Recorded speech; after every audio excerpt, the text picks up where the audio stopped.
Welcome to Straight Talk, featuring Greg Middleton. Our talk today is titled Genesis. In the beginning. Here is Greg. Peace and blessings to each of you. I truly hope you're having a happy day, evening, night, morning. Make it happy. And as I was just recently reviewing my last episode, Walk With Me, there was a very brief scene in just a few shots that showed the book of Genesis being illuminated. And I could see just a few words that said in the beginning and then da-da-da-da-da-da-da-da-da. But the moment I saw it, it just like shined off of the page. And I said, wow, that's your next project. The book of Genesis. So the first one will be Genesis 1, Project 1, or Episode 1. My dear Alexandra, my talk for today is in the beginning.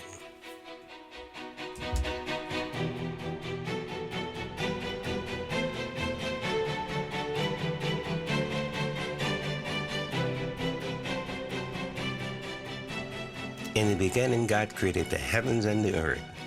And the earth was formless and empty. Darkness was not over the surface of the deep. And the Spirit of God was hovering over the waters. And God said, "Let there be light." And there was light. God saw that the light was good. And he separated the light from the darkness. God called the light day. And the darkness he called night. And there was evening and there was morning, the first day.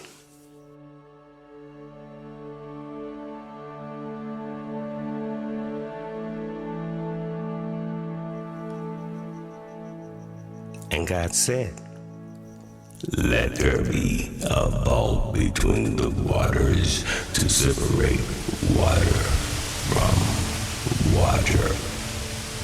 So God made the vault and separated the water under the vault from the water above it. And it was so. God called the vault sky. And there was evening and there was morning and the second day. And God said, "Let the water under the sky be gathered to one place, and let dry ground appear." And it was so. God called the dry ground land. And he gathered the waters he called seas. And God saw it was good. Then God said, "Let the land produce vegetation, seed-bearing plants and trees on the land that bear fruit with seed in it according to their various kinds." And so it was. The land produced vegetation, plants bearing seeds according to their own kind, and trees bearing fruit with seed in it according to their kind. And God saw that it was good. And there was evening, and there was morning, the third day. And God said, "Let there be light in the vault of the sky to separate the day from the night, and let them serve as a sign to mark sacred times and days and years. And let them be lights in the vault of the sky to give light on the earth." And it was so. God made two great lights, the greater light to govern the day and the lesser light to govern the night. He also made the stars. God set them in the vault of the sky to give light on the earth, to govern the day and the night, and to separate light from darkness. God saw that it was good. And there was evening, and there was morning, the fourth day.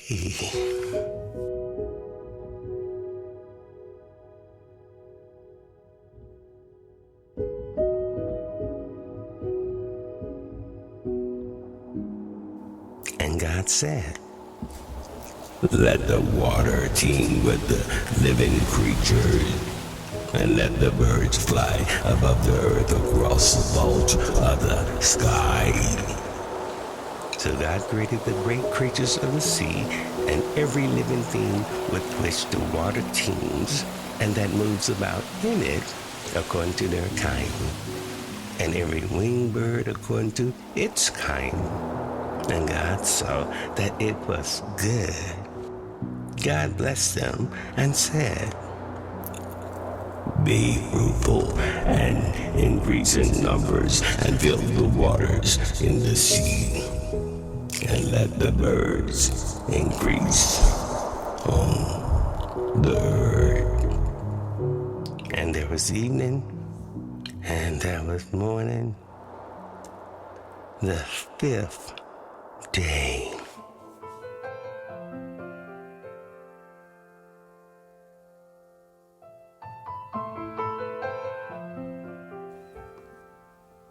And God said, let the land produce living creatures according to their kind, the livestock, the creatures that move along the ground, and the wild animals, each according to its kind.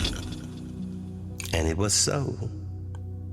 God made the wild animals according to their kind, the livestock according to their kind, and all the creatures that moved along the ground according to their kind. And God saw that it was good. Then God said, let us make mankind in our image, in our likeness, so that they may rule over the fish of the sea and the birds in the sky, over the livestock and all the wild animals, over all the creatures that move along the ground.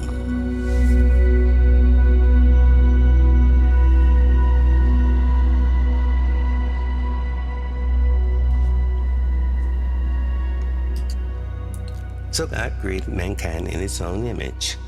In the image of God, he created them, male and female. He created them.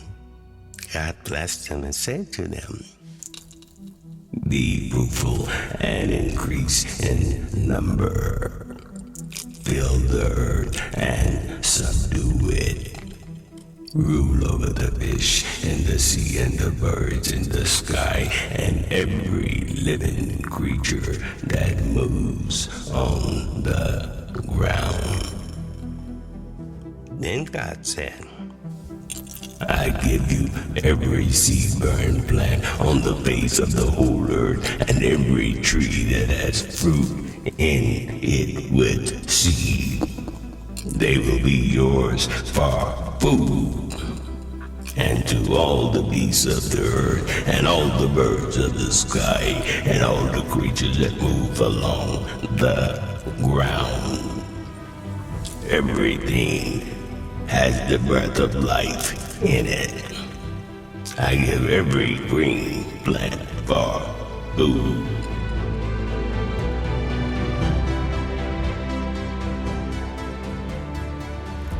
And it was so. God saw all that he made, and it was good. And there was evening, and there was morning, the sixth day.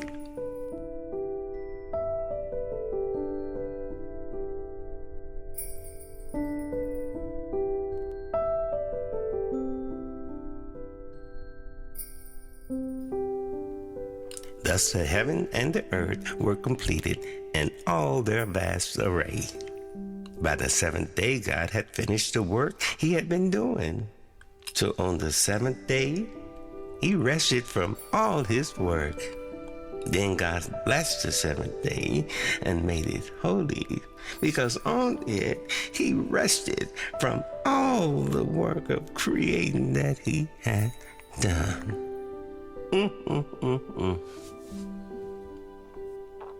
This is the account of the heavens and the earth when they were created, when the Lord God made the earth and the heavens.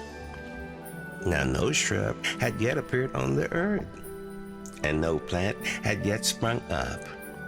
For the Lord God had not sent rain on the earth, and there was no one to work the ground. But streams came up from the earth and watered the whole surface of the ground. Then the Lord God formed a man from the dust of the ground and breathed into his nostril the breath of life. And the man became a living being. Now the Lord God had planted a garden in the east, in Eden, and there he put the man he had formed. The Lord God made all kinds of trees to grow out of the ground, trees that were pleasing to the eye and good for food. In the middle of the garden were the tree of life and the tree of the knowledge of good and evil.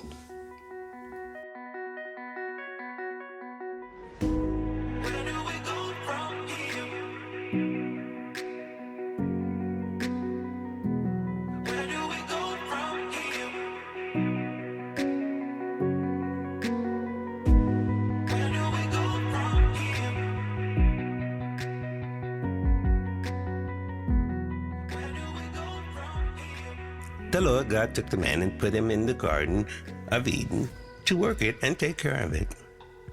And the Lord God commanded the man,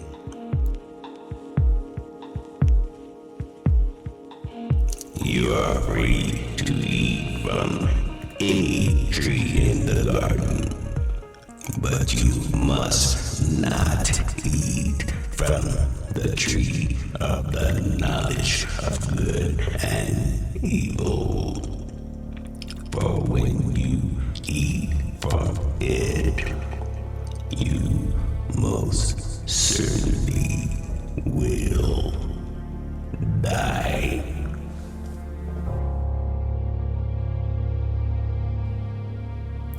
The Lord God said, "It is not good for man to be alone. I will make a helper suitable for him." Now the Lord God had formed out of the ground all the wild animals and all the birds in the sky. He brought them to the man to see what he would name them. And whatever the name the man came up with, he called each living creature. That was its name. So the man gave names to all the livestock, the birds in the sky, and all the wild animals. But for Adam, no suitable helper was found. So the Lord God caused the man to fall into a deep sleep. And while he was sleeping, he took one of the man's rib and then closed the place with flesh. Then the Lord God made the woman from the rib he had taken out of the man, and he brought her to him. The man said, "This is bone of my bone and flesh of my flesh. She shall be called woman, for she was taken out of man."